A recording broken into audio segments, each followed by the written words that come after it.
Lundi 9 octobre, la bande-annonce du 6e volet de la série The Crown a été dévoilée sur X. Si Lady Diana n'y apparaît pas, elle est pourtant omniprésente dans les discours. Car c'est bien l'ancienne princesse de Galles qui sera au centre de l'intrigue de cette ultime saison.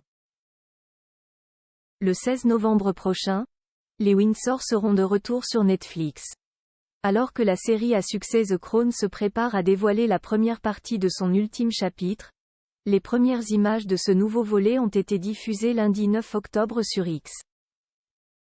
On y retrouve notamment Imelda Staunton, qui reprend le rôle d'Elizabeth II pour la deuxième saison consécutive, marchant à travers les couloirs du palais de Buckingham. En voix off, on entend un monologue de la souveraine, qui ne pourrait être adressé qu'à la princesse Diana. La couronne est un symbole de permanence. Vous êtes la couronne?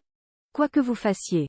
Lors de la saison dernière, la dynamique d'opposition entre Elisabeth II et la princesse Diana avait déjà été explorée, au lendemain de son divorce avec Charles III. Mais, dans cet ultime chapitre, l'attention se concentrera sur les événements qui ont mené au tragique dénouement de la vie de la mère des princes William-Harry, qui a pris fin dans le tunnel sous le pont de l'Alma à Paris, le 25 août 1997. Plus grand que photo, les acteurs de The Crown ressemblent-ils à Elisabeth II, Philippe et Margaret? Diana après Charles. Cet ultime chapitre de The Crown mettra donc en scène une princesse Diana libérée de ses obligations royales après sa séparation de Charles III. En atteste l'affiche promotionnelle de la saison 6 dévoilée sur X, mettant en scène Elisabeth Debicki assise sur le bord du yacht de Dodi Al-Fayed, portant l'iconique maillot de bain, une pièce bleu ciel dans lequel elle avait été photographiée par les paparazzi.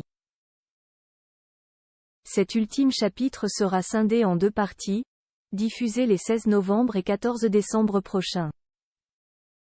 Article écrit en collaboration avec 6 médias. Capture d'écran de l'affiche de la 6e saison de The Crown.